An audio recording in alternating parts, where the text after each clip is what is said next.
Olá, queridos, estamos começando mais uma conversa pública e, como sempre, eu quero agradecer a sua presença conosco, a sua companhia. Hoje, como sempre, a gente vai falar sobre um tema da maior importância. Não sei se vocês acompanham, mas alguns certamente. O aumento do número de casos diagnosticados de TEA, que é o transtorno do espectro autista, ele tem sido motivo de atenção para as equipes de saúde e comunidades científicas de todo o mundo, porque, apesar da escassez dos dados, tem-se a informação clara de que o número de casos de autismo eles têm crescido no mundo como um todo. Segundo um estudo divulgado em julho de 2022 pela JAMA Pediatrics, feito nos Estados Unidos, eles mostraram que a proporção do autismo entre crianças e adolescentes de 3 e 17 anos é de uma pessoa com autismo para cada 30 pessoas. Mesmo com maior acesso à informação nos últimos anos, ainda há muita dúvida sobre o que realmente é o autismo, seus sintomas e as implicações para o indivíduo. A conscientização, portanto, das pessoas, dos países, da sociedade como um todo, é da maior importância, porque só com a consciência do que é e de como enfrentar as situações é que nós podemos realmente conseguir sucesso, tanto para quem cuida dessas pessoas, quanto para as próprias pessoas, né, que têm o autismo. Hoje, para falar sobre esse tema, nós temos o prazer de receber aqui no estúdio Marina Rodrigues Alves, ela que é supervisora técnica do Centro de Neurodesenvolvimento e Reabilitação do Instituto Jô Clemente. Muitíssimo obrigada, Marina, pela sua presença e participação conosco aqui hoje. Eu que agradeço. Obrigada. A gente tem que falar sobre os temas, né? A gente precisa trazer e criar conscientização sobre esses temas, né? Vocês que trabalham no Instituto de Desenvolvimento e Reabilitação, vocês também têm essa percepção que valida a informação do crescimento do número de casos de TEA no Brasil? Bom, boa tarde. Na verdade, está se aprimorando a forma que é feito o diagnóstico, né? Uhum. Então, as pessoas entendem como um aumento, mas, na verdade, o que mudou é a forma que está sendo feito o diagnóstico. Então, de 2017 para cá, nós tivemos uma alteração no DSM-4 para o DSM-5. E com a mudança, que seria a Bíblia, né, que os médicos fazem o diagnóstico, com essa mudança dos critérios diagnósticos, da maneira que é feito o diagnóstico, facilitou os profissionais a entenderem melhor e a identificar melhor o transtorno do espectro autista. Então, na verdade, a gente sempre teve, só que era difícil com que as pessoas chegassem à conclusão do diagnóstico, né? Então, hoje, com os profissionais médicos mais especializados, cada vez mais as equipes multidisciplinares, disciplinares, né? Estudando cada vez mais sobre o autismo, então, hoje é mais fácil da gente fazer o diagnóstico, mas o autismo sempre existiu, né? Só que eu até digo, né, na minha infância existia com outros nomes, né? Então era criança muito introvertida, aquela criança que não gostava de brincar com o amiguinho, ela era identificada de outras maneiras, mas não com o diagnóstico. Portanto, as novas formas de olhar, né, o aperfeiçoamento das formas de olhar permitem que a gente enxergue melhor o volume de casos, e aí tem um número maior, o que é muito interessante, né? Porque nos dá condições de acolhimento, tratamento. Eu queria te perguntar, Marina, até para um entendimento melhor, né, de nós todos leigos, o que é o transtorno do espectro autista? Na verdade, é um distúrbio do neurodesenvolvimento, né? O que seria o neurodesenvolvimento? A gente está falando dos marcos do desenvolvimento. Então, todo mundo, desde o momento do nascimento, a gente tem as fases, né? O momento de sentar, o momento de andar, o momento de falar as primeiras palavrinhas, né? Então, O transtorno é um distúrbio desse neurodesenvolvimento, onde vai afetar o comportamento, principalmente na parte de comunicação, na parte da interação social, criando padrões, né, repetitivos, estereotipados, que a gente chama, né? E aí ela começa a ter um repertório mais restrito de interesses de atividades sociais. Então, nesse processo do desenvolvimento da criança, ela começa a ter falhas em alguns aspectos, né, no desenvolvimento, e aí que vem o diagnóstico, né? Então, são pessoas, indivíduos que têm dificuldades na comunicação verbal. Então, às vezes as pessoas falam assim, mas o meu filho fala, né? Quando a gente fala de comunicação, a gente não está falando só da fala falada, né? A gente está falando da forma que ela compreende o outro, como ela compreende o ambiente, como ela faz a leitura de um ambiente, como ela consegue se expressar para o outro, né? Então, essa questão social de quando eu estou com você, né? Eu faço o sorriso, oi, tudo bem? Tem a questão do cumprimento, tem a troca, tudo bem, você, né? Então tem aquela devolutiva. Então, são essas fases do desenvolvimento que acaba tendo falhas, e aí sim ela acaba não atingindo os marcos necessários para aquela faixa etária, e aí a gente pode concluir o transtorno do espectro autista. Já é possível identificar o que é que provoca o autismo? Na verdade, não tem nada, não existe nada que se comprove o que provoca o autismo, né? Então, existem estudos que falam de padrões genéticos e de questões de atividades sociais, né? O ambiente socioemocional, vamos dizer assim, né? Mas não existe ainda nada que comprova, não existe nenhum exame de sangue, nenhum exame genético, não existe nada que você fale, olha, tem autismo por conta disso. O que a gente sabe é que as pessoas que têm o diagnóstico, normalmente ela tem algum antecedente familiar de alguma pessoa já com transtorno do espectro autista ou com algum outro transtorno do neurodesenvolvimento. Então, outros transtornos, né? Então, transtorno de déficit de atenção e hiperatividade, algum transtorno psiquiátrico, ela tem algum antecedente prévio familiar, e aí isso pode estar então, os estudos mostram para isso, né, que mais de 90% das pessoas com transtorno de espectro autista têm algum antecedente familiar do transtorno do neurodesenvolvimento, que não só é o autismo, pode ser outros transtornos. Lembra você que a gente está conversando com a doutora Marina Rodrigues Alves, ela que é supervisora técnica do Centro de Neurodesenvolvimento e Reabilitação do Instituto João Clemente, e ela está nos ajudando a entender melhor o transtorno, né, do espectro autista, porque entender esse processo nos ajuda a lidar com ele e a transformar o ambiente, ajudar as pessoas que têm esse transtorno. O autismo, ele é um tipo só, ele tem vários tipos, ou são reações diferentes que a pessoa apresenta. Tem pessoas que falam muito da sensibilidade, né? Que a pessoa que tem esse transtorno, ela não pode ser tocada, ou ela tem uma sensibilidade exacerbada. Como que é essa questão?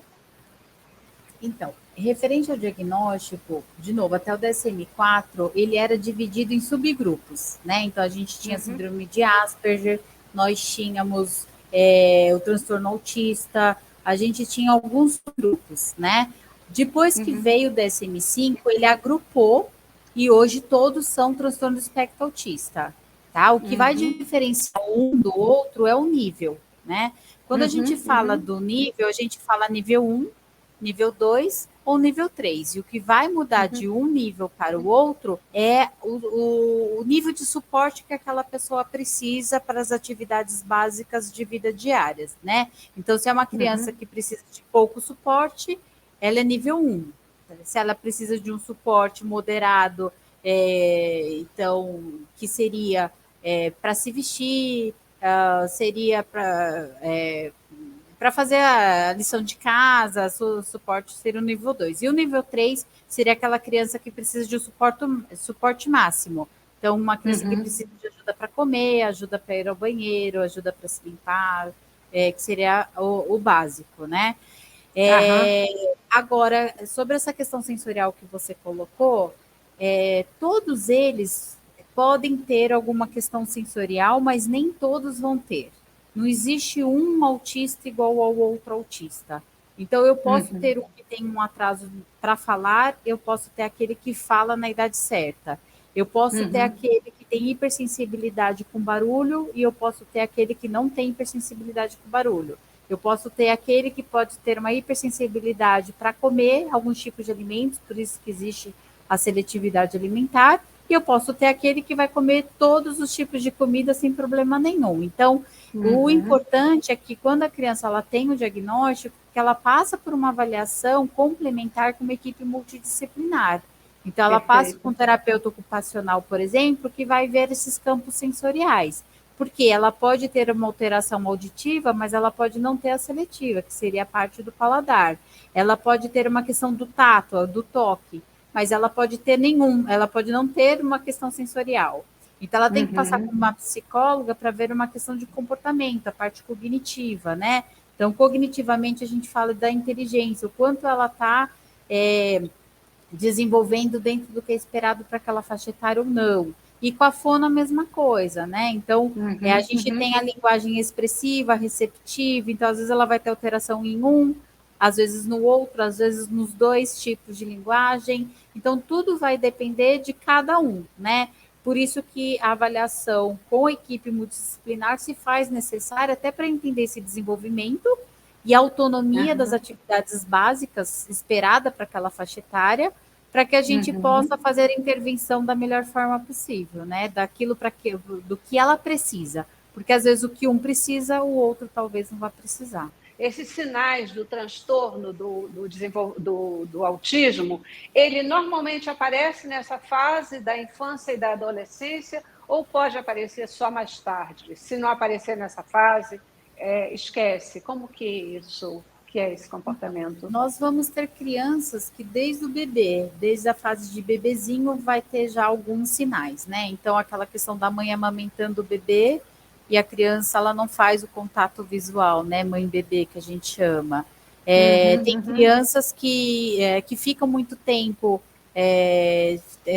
no carrinho de bebê ou no berço e não fica solicitando a presença dos pais, né? Então, o bebezinho que não pede muito suporte, ele fica... Tem mães que falam assim, eu podia deixar ele horas no bercinho que ele ficava bem, que ele não chamava, então não é o esperado que um bebê faça, né? É esperado que o bebê procure pelos pais, né? Pelos responsáveis. Né? Tem aquelas crianças que até 1 ano e meio, 2 anos, ela não vai ter sintoma nenhum. Ela vai ter o desenvolvimento típico e, de repente, nessa fase de 1 ano e meio, 2 anos, ela tem a regressão em algumas áreas do desenvolvimento, normalmente mais a fala. Né? Então, uma das primeiras queixas que os pais trazem para nós é: o meu filho não fala, o meu filho não responde, eu chamo, ele não responde. Né? Então, o que é mais visível para os pais, normalmente, é a questão da linguagem, porque a gente fica esperando a criança andar, a gente fica esperando a criança falar, e de repente ela anda, mas ela não fala no momento que deveria falar. E as escolas mesmo, as escolinhas, as creches, elas falam assim, nossa, ele já tem ali 2 anos, 2 anos e meio, 3 anos, ele não fala. Então, isso é o primeiro momento que chama a atenção dos pais, né? Isso faz com que os pais busquem uma orientação médica. Mas, às vezes, os sinais, eles são bem precoces. Desde 4 meses de vida, 5 meses de vida, a criança ela já pode dar alguns sintomas. Agora, a questão desses sintomas aparecerem só tardiamente, na fase da adolescência para a fase adulta, isso não seria o transtorno do espectro autista, porque o autismo está ligado ao desenvolvimento infantil. Então, os sintomas eles têm que aparecer dentro da primeira infância, dentro dessa faixa etária da primeira infância, né? Se ele for aparecer sintomas após os 12, 13 e até essa fase nunca teve nenhum tipo de queixa, aí a gente já vai pensar em outros tipos de transtornos, mas não do espectro autista. Pode ser que o diagnóstico seja tardio, tá? Mas os sintomas têm que estar presentes na primeira infância. diga uma coisa, uma vez identificado os sinais do autismo, tem tratamento, com certeza eu vou já perguntar sobre ele, mas tem cura? Tem melhora, né? A gente consegue melhorar o padrão de resposta, fazendo com que ele tenha mais autonomia e funcionalidade e funcione como uma pessoa típica, né? Então, dentro do cura não existe, mas existe a questão da melhora, sendo possível ele trabalhar, sendo possível ele entrar numa faculdade se ele quiser, sendo possível ele constituir uma família, sendo possível ele realizar sonhos, né? Então, já aconteceu no consultório uma mãe falar assim, a criança tinha só 2 aninhos, a mãe falou assim, a hora que ela recebeu o diagnóstico, ela falou, mas ele vai casar? Assim, às vezes a preocupação da mãe, mas ele vai casar, ele vai trabalhar, então é possível, né? É possível que se ele tem um tratamento adequado, né, dentro da intensidade da intervenção, é possível. Mas eu falo, eu não sei nem se eu vou casar, né? Então não é uma questão ligada ao autismo, é ligada às vezes à pessoa, ao ser humano como um todo, né?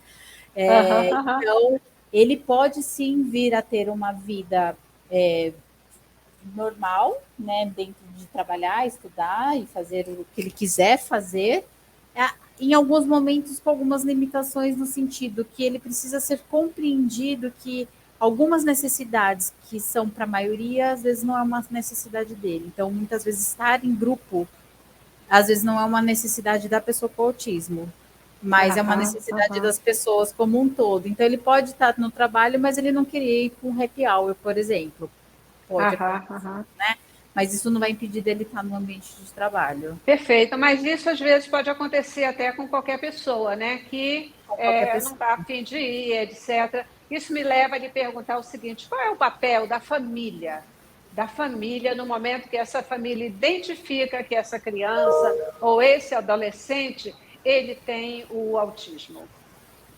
A família é a base, né? A família é tudo, né? Então, ter uma boa aceitação da família na questão das intervenções é fundamental, porque a intervenção ela não fica só com o profissional, ela tem que ser levada adiante no ambiente familiar, né?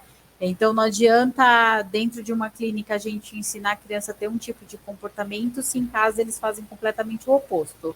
Isso é para qualquer também criança, né? Mas assim, faz parte da intervenção os pais darem continuidade ao que é feito dentro da clínica, né? Então, os profissionais, eles orientam os pais o que se deve, como se deve fazer algumas questões, e eles devem dar seguimento. Então, a família é a base, né? Ninguém desenvolve, nenhum ser humano desenvolve se não tiver uma família ao lado, né? E isso parte para a importância da aceitação, né?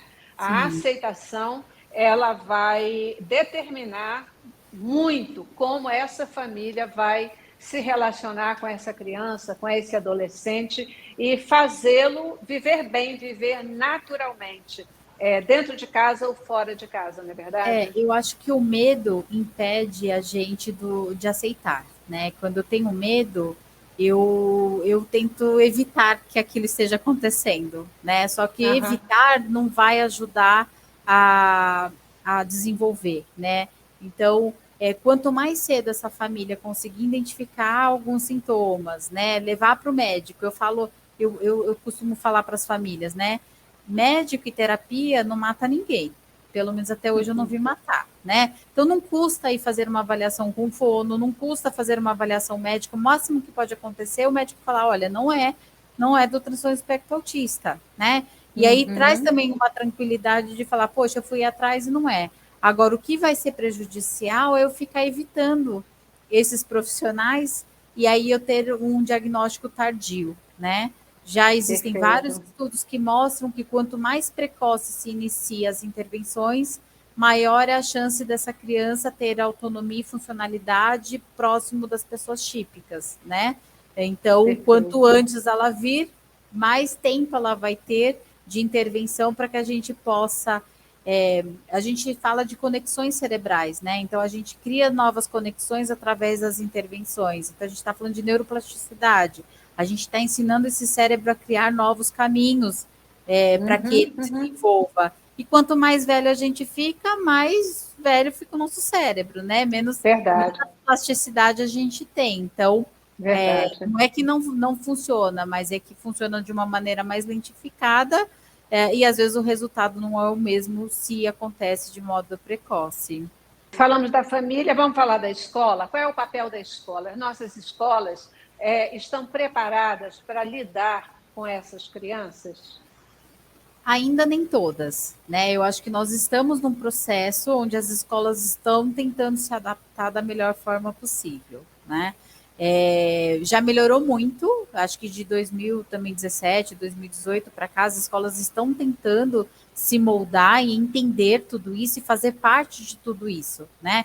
Então, hoje, quando um profissional ele vai fazer uma avaliação, muitas vezes ele quer fazer contato com a escola e muitas vezes, inclusive, a escola pede para fazer o contato com o profissional. Então, a gente consegue enxergar uma mudança grande entre também a busca de entender que a escola está tendo, né? E a gente também tem o acompanhante terapêutico escolar, né? Então, da criança que tem um nível mais 2, o nível 2 ou nível 3, muitas vezes o acompanhante terapêutico escolar, ele vai poder adaptar, né, o que a professora está falando e ele fazer um trabalho mais direcionado àquela criança para que ela possa ter o processo do aprendizado, né? Então, as escolas estão em busca desse conhecimento cada vez mais. Isso que a gente percebe no consultório. O que é uma boa notícia, né? Porque estar em busca significa crescimento, significa avanço, significa que estamos tendo atenção para esse processo na medida que se percebe um número maior de crianças e adolescentes com esse tipo de transtorno. Quanto a políticas públicas, existem políticas públicas que, para amparar, para auxiliar essas famílias e essas crianças e adolescentes? Temos, mas também não ainda o necessário, né? Eu acho que a gente tem muito que melhorar quanto a políticas públicas, né? Então, as nossas crianças, adolescentes e adultos, eles já têm alguns direitos, né? Quais são eles, né? Eles têm direito ao atende, que aquele que seria aquela perua que leva e traz das terapias. Ele tem direito, por exemplo, a isenção do IPVA, ele tem direito à isenção do rodízio, ele tem direito, por exemplo, o CAPS, que é o Centro de Atendimento, né, de Saúde Assistencial, só que ainda é pouco dentro do que eles precisam. Então, hoje a gente, dentro da rede pública, a gente não tem muitos lugares para encaminhar essas crianças, e a gente ainda não tem o tipo de intervenção mais adequada para essas crianças. Então, essas crianças vão ter intervenção uma vez por semana por 30 minutos. E já se sabe que essas crianças, muitas vezes, elas precisam de 20 horas semanais de intervenção, 12 horas semanais de intervenção. Então, ainda estamos muito longe de chegar perto do que gostaríamos de estar, mas também estamos no caminho. A gente já está caminhando aqui para o final do nosso programa, da nossa conversa, e eu queria deixar esse espaço final para o seu recado, a sua mensagem final para todos aqueles que estão nos acompanhando e ouvindo as suas maravilhosas orientações sobre o autismo. O meu recado seriam dois, né? O primeiro recado seria para os pais e mães estarem mais próximos dos seus filhos, né? Quando a gente está próximo dos nossos filhos, a gente conhece eles, né? Então, hoje, com o mundo da tecnologia, hoje as crianças estão muito presas às televisões, aos tablets e celulares, e muitas vezes falta um pouco da convivência, da troca familiar, né? Então, estejam mais próximos dos seus filhos. E o segundo recado é respeito. Eu acho que a gente tem que ter respeito sem julgamento. Então, as pessoas muitas vezes não estão perto das famílias que também precisam de suporte. Não é fácil ter uma criança típica e não é fácil ter uma criança atípica, né? Ter filho não é fácil, eu falo, né? Então, às vezes a pessoa ela se afasta dessas famílias e, na verdade, a gente tem que estar próximo dentro respeitando o que a família quer, mas podendo estar próximo para ajudar. E até, se eu puder aqui, falar do nosso site, porque aí as pessoas também podem acessar o nosso site para ter mais informações, né? Claro. Então, é www.ijc.org.br/CNR. Lá vai ter orientações, vai ter os nossos canais, telefones de contato, e as pessoas podem ficar à vontade de fazer contato conosco, que o que a gente puder orientar, a gente vai estar à disposição. Muitíssimo obrigada, doutora Marina Rodrigues Alves, pelo seu tempo e pela sua conversa e suas preciosas informações conosco, tá bom? Imagina, eu que agradeço a oportunidade de estar falando sobre o autismo, né? Cada vez mais a gente precisa desse espaço. Verdade, muito obrigada e obrigada a você também que participou conosco nesse Conversa Pública. Até a próxima.